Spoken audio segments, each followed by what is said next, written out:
Please consider these two sentences. The movie was filmed by B.R. Chopra and the movie was filmed with an underwater camera. Right? दोनों sentences सही हैं, correct हैं. First भी सही है, second भी सही है. But the senses of these two sentences are quite different from each other. मतलब अलग है, इन दोनों sentences के मतलब अलग अलग हैं. क्या है, कैसे है, इस वीडियो में हम समझेंगे. Let us take another pair of the sentences. I saw him with a dog, right? And the second sentence is I saw him by the dog, right? तो इसमें भी फर्स्ट सेंटेंस करेक्ट है और second sentence भी correct है grammatically, right? लेकिन जो meaning है they are quite different from each other. एक दूसरे से बिल्कुल अलग अलग है. क्या है इस वीडियो में हम देखेंगे, समझेंगे. तो आपको क्लियर हो गया होगा कि इस वीडियो में हम देखने जा रहे हैं actually what is the difference between with and by, और इस चीज़ को हम 3 स्टेप्स में समझेंगे. सबसे पहले हम देखेंगे कि हम कब विद का यूज़ करते हैं, किस सेंस में करते हैं. दूसरे स्टेप में देखेंगे हम बाय का यूज़ कब करते हैं, किन किन सेंसेस में करते हैं. और थर्ड स्टेप में we will have a comparative study of with and by together. So let us start with with, right? with का यूज़ हम इन 5 अलग अलग कंडीशंस में करते हैं. ये 5 तरह के सेंसेस देता है. together, having something, or to use something. The next one is to show feeling and agreement. ये 5 कंडीशंस हैं, 5 सिचुएशंस हैं, ये 5 सेंसेस है जहाँ पे हम विद का यूज़ करते हैं. तो वन बाय वन इनको हम देखेंगे और समझेंगे. फर्स्ट है टुगेदर, मीन्स साथ होने की प्रक्रिया. ठीक है, right? If 2 things are together, अगर 2 चीज़ें एक साथ हैं, राइट, वहाँ पे हम विद का यूज़ करते हैं. तो फिर हम बता क्या रहे हैं कि किसी 2 चीज़ों की या फिर 2 व्यक्तियों की मौजूदगी बता रहे हैं कि वो दोनों कहाँ हैं भाई, तो साथ साथ हैं. ठीक है, यहाँ पे हम विद का यूज़ करते हैं. We are talking about location of 2 things when they are together, right? For example, I was with Ankit yesterday when the accident happened. I was with Ankit yesterday when the accident happened. यानी जब दुर्घटना हुई तब मैं कल अंकित के साथ था. तो अंकित के साथ था मीन्स दोनों एक ही जगह पे मौजूद थे. ठीक है, दोनों साथ थे, दोनों एक ही साथ एक ही जगह पे मौजूद थे. Togetherness, we are talking about togetherness. One more example, I like to eat my burger with tomato sauce. ठीक है, यानी मैं बर्गर टोमेटो सॉस के साथ खाता हूँ, खाना पसंद करता हूँ, खाता हूँ. ठीक है, राइट? तो टोमेटो सॉस के साथ, तो यहाँ पर भी हम साथ साथ होने की प्रक्रिया बता रहे हैं. ठीक है, टुगेदरनेस में क्या क्या चीज़ें हैं, burger and tomato sauce.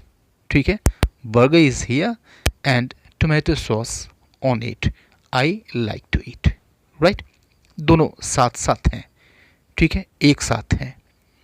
One more example is she loves to live with her granny. She loves to live with her granny, यानी अपने ग्रैनी के साथ वह रहना पसंद करती है, अपनी दादी के साथ वह रहना पसंद करती है. ठीक है, तो किसके साथ रहना पसंद करती है, ग्रैनी के साथ. हम यहाँ पे टुगेदरनेस की बात कर रहे हैं. ठीक है, they want to live with each other, right? together, they want to live together. okay, तो first thing togetherness, to show togetherness. यहाँ पर हिंदी में अर्थ क्या देता है, के साथ का अर्थ देता है. ठीक है. Second condition, having something. ठीक है, यानी कोई चीज़ पोजेस करना, कोई चीज़ लिए हुए होना. तो यहाँ पर भी हम विद का यूज़ करते हैं और हिंदी में अर्थ ये देता है वाला या फिर लिए हुए. जैसे अगर हमें ये कहना हो कि घुंघराले बालों वाली लड़की, तो इस वाली के लिए हम विद का यूज़ करते हैं. A girl with curly hair. ठीक है, राइट? छड़ी लिए हुए वह बूढ़ा आदमी, an old man with a stick, छड़ी लिए हुए एक बूढ़ा आदमी, an old man with a stick, right. The boy with blue eyes, नीली आंखों वाला लड़का, means the boy who has blue eyes, ठीक है।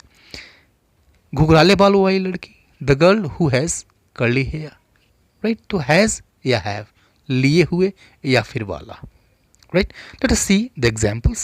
I met that boy with blue eyes for the first time. I met that boy with blue eyes for the first time. यानी मैं उस नीली आंखों वाले लड़के से पहली बार मिला, right? No problem. I am looking for a new house with a pool. Okay? तो I am looking for a new house with a pool. अब कहने का मतलब ये है कि मैं एक नए घर की तलाश कर रहा हूँ जिसमें पूल भी मौजूद हो, यानी जिसके पास पूल भी मौजूद हो, means which has a pool inside it, right. Here is another example, he quit the job because he wanted a job with a better salary. He quit the job because he wanted a job with a better salary, यानी उसने अपनी नौकरी छोड़ दी क्योंकि वह एक ऐसी नौकरी चाहता था जिसमें अच्छी सैलरी हो, एक अच्छी सैलरी वाला नौकरी चाहता था, ठीक है, वाला with a good salary, with a better salary, right. तो विद बेटर सैलरी, अच्छी सैलरी वाला, अच्छी सैलरी के साथ, okay, means the job which offers a better salary, right? So it was the second sense when we use with. And thirdly, to use something, Hindi में अर्थ देता है से या फिर के द्वारा, ओके, यानी जब हम किसी चीज़ की सहायता से कोई दूसरा काम करते हैं और वह जो चीज़ है वह एक टूल की तरह से काम करती है, right. To do something using something, किसी चीज़ का प्रयोग करके कोई काम करना। For example, we decorate our houses with candles, diyas, etc. on Diwali, right? यानी हम अपने घरों को दिया और कैंडल्स यानी मोमबत्ती से जगमगाते हैं, से सजाते हैं, ठीक है। तो से या फिर के द्वारा, means with the help of something, okay. Don't write with a pen, write with a pencil, यानी पेन से मत लिखो, पेंसिल से लिखो, right. Means we are using pen as a tool here and pencil also as a tool, and with that before that we have used with in both of the sentences, in both classes of the sentence, right? And here is another example, he hit the dog with a stone, यानी उसने कुत्ते को stone यानी पत्थर से मारा, तो पत्थर को उसने एक टूल की तरह इस्तेमाल किया, राइट। टूल के द्वारा मारा, पत्थर के द्वारा मारा, पत्थर से मारा, तो अब टूल की तरह से इस्तेमाल हुआ। तो यहाँ पे हम विद का यूज़ करेंगे इससे पहले, जिसको हमने इस्तेमाल किया है एक टूल की तरह से, with a stone, right. Clear. Now the fourth condition, to show the feeling behind an action, ठीक है, यानी किसी काम के पीछे किसी भावना को प्रदर्शित करना, ठीक है। जैसे हम कहते हैं दुख के साथ विद सॉरो, खुशी से विद हैप्पीनेस, नाराज़गी से विद एन एंगर, ठीक है। तो ऐसी जो भावनाएं हैं, अगर उस भावना के साथ आप कोई काम करते हैं तो इस फीलिंग से पहले हम विद का यूज़ करते हैं। जैसे I am writing this message to you with great sadness, यानी बहुत दुख के साथ मैं तुम्हें यह मैसेज भेज रहा हूँ, मैं तुम्हें यह मैसेज लिख रहा हूँ, ठीक है, दुख के साथ, with plus feeling. She sang with such emotion that I started to cry. She sang with such emotion that I started to cry. यानी उसने इस भावना से गाया कि मैंने रोना शुरू कर दिया, ओके। विद सच इमोशन, यानी ऐसी भावना के साथ गाया, तो विद प्लस फीलिंग, ठीक है, ऐसी भावना के साथ, right. One more example is he open the door with fear, he open the door with fear, यानी डरते डरते उसने दरवाज़ा खोला, राइट। तो विद फियर मीन्स डर के साथ, यह भावना उसके अंदर थी, तो with fear, okay. Fifth sense is agreement, यानी सहमति दिखाने के लिए, राइट। विद मतलब यहाँ पे अर्थ देगा सहमत, जैसे all the party members was with the president except one, ठीक है, यानी पार्टी के सारे सदस्य अध्यक्ष के साथ थे, एक्सेप्ट वन सिवाय एक के, तो अध्यक्ष के साथ थे, विद द प्रेसिडेंट यानी अध्यक्ष के साथ थे means they were having the same opinion, right.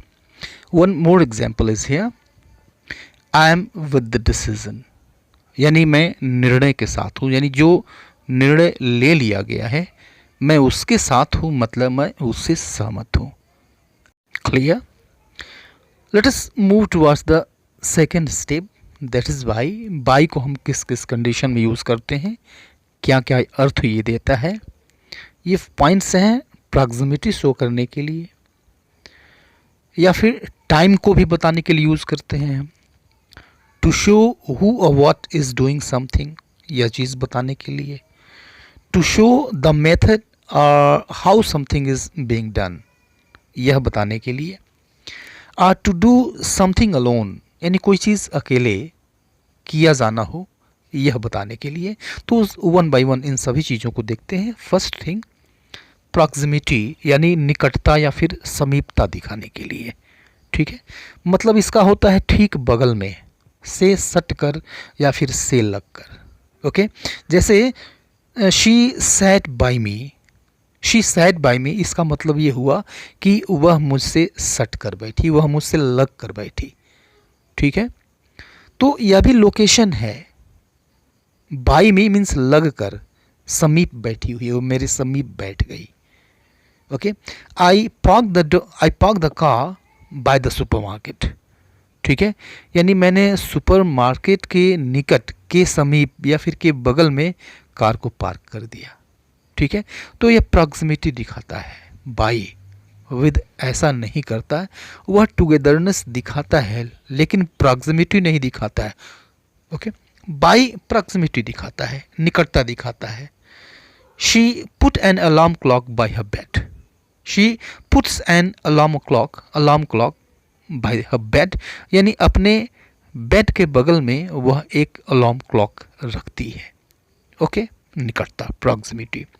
Second thing हम देखते हैं टाइम, तो यह वैसा टाइम बताता है, मीन्स नॉट लेटर देन, यानी उससे बाद नहीं, उसके पहले या फिर एग्जैक्ट टाइम पे, ओके। जैसे I have to leave for work by 7:30 AM, मतलब इसका हुआ कि मुझे काम पर जाना है कब तक, बाई 7:30 AM, 7:30 बजे सुबह तक।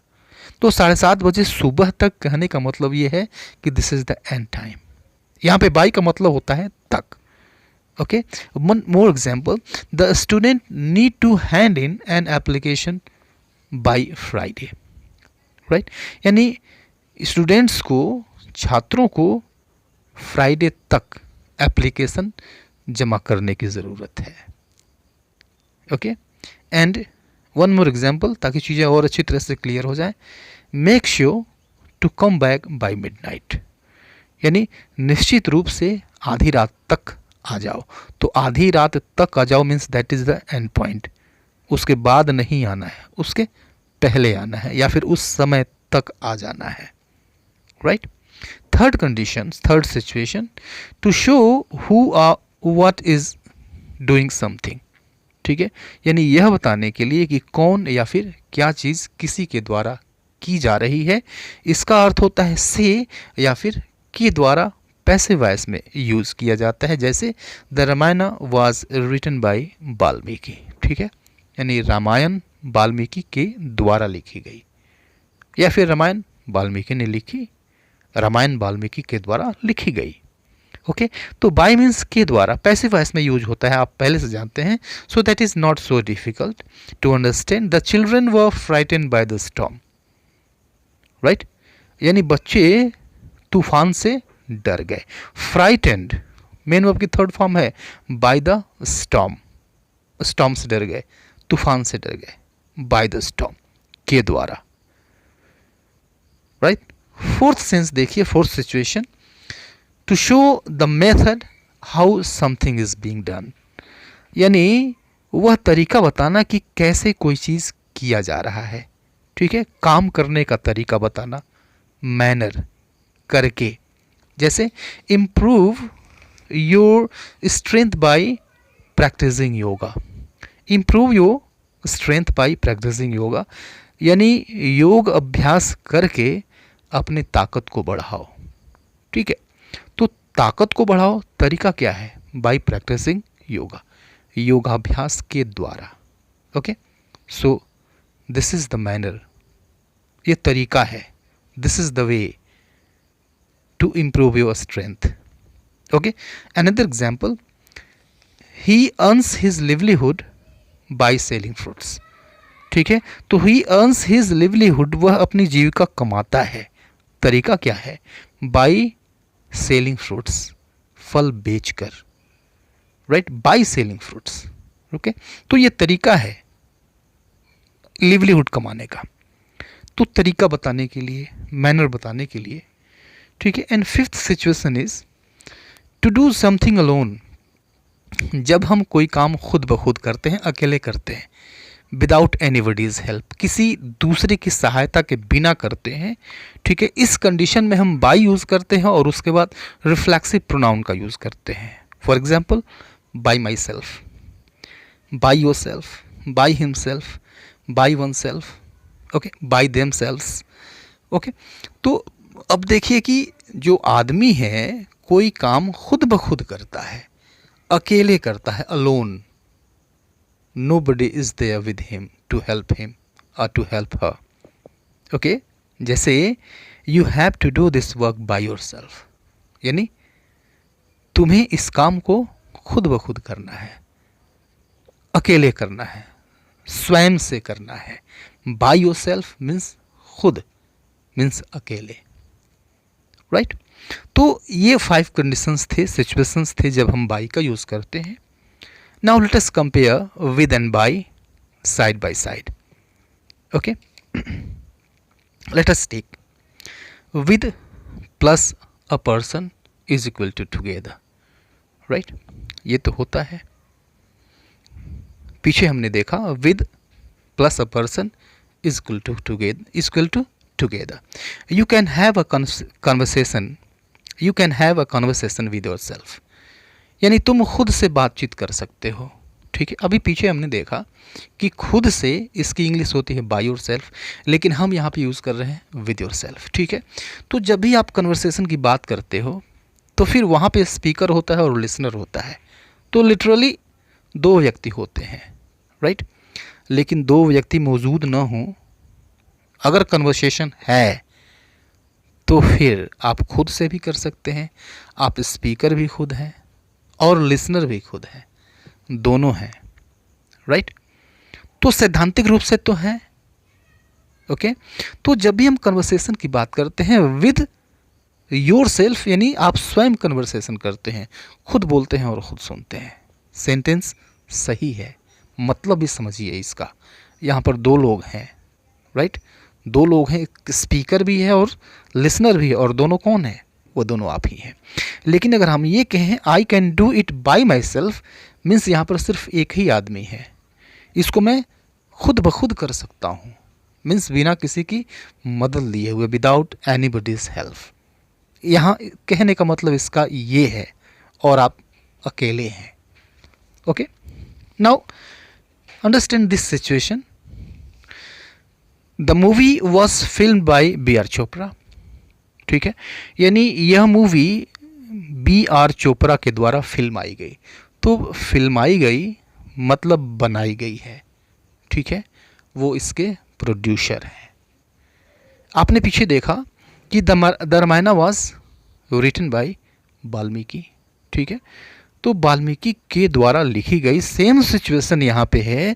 The movie was film by B R Chopra, ये भी पैसिव वॉइस है, यानी कोई प्रोडक्ट दिया जाता है किसी व्यक्ति के द्वारा, तो उस व्यक्ति से पहले हम बाय यूज़ करते हैं, ठीक है, पक्के तौर पर। लेकिन फिर यहाँ पे कहा गया the movie was filmed with an under water camera, यानी यह मूवी एक अंडर वाटर कैमरा से फिल्माई गई, ठीक है। तो फिल्माई गई, ये भी पैसिव वॉइस है और ये भी एक सही सेंटेंस है। लेकिन यहाँ पे कहने का मतलब ये है कि जो कैमरा है वह एक टूल की तरह से इस्तेमाल किया गया, ठीक है। इसको भी हमने पीछे पढ़ा है, right. Here is another sentence, I saw him with the dog, मैंने उसे एक कुत्ते के साथ देखा, ठीक है, मीन्स दोनों साथ साथ थे, राइट। अब इसमें हमें यहाँ पर नियरनेस या प्रॉक्सिमिटी कहीं नहीं का जिक्र कहीं नहीं है, वह निकट है दूर है इस चीज़ का जिक्र नहीं है। लेकिन अगर हम ये कहते हैं I saw him by the dog, तो इसका मतलब ये हुआ कि मैंने उसे कुत्ते के समीप देखा, यानी यहाँ पर प्रॉक्सिमिटी बताई गई है कि ये दोनों एक दूसरे से दूर नहीं थे, दोनों पास पास थे, हो सकता है अगल बगल में थे, निकट में थे, राइट। सो आई थिंक ये दोनों चीज़ें अच्छी तरह से क्लियर हुई होंगी डेफिनेटली। और अगर हुआ है तो don't forget to like this video, this is my request to you.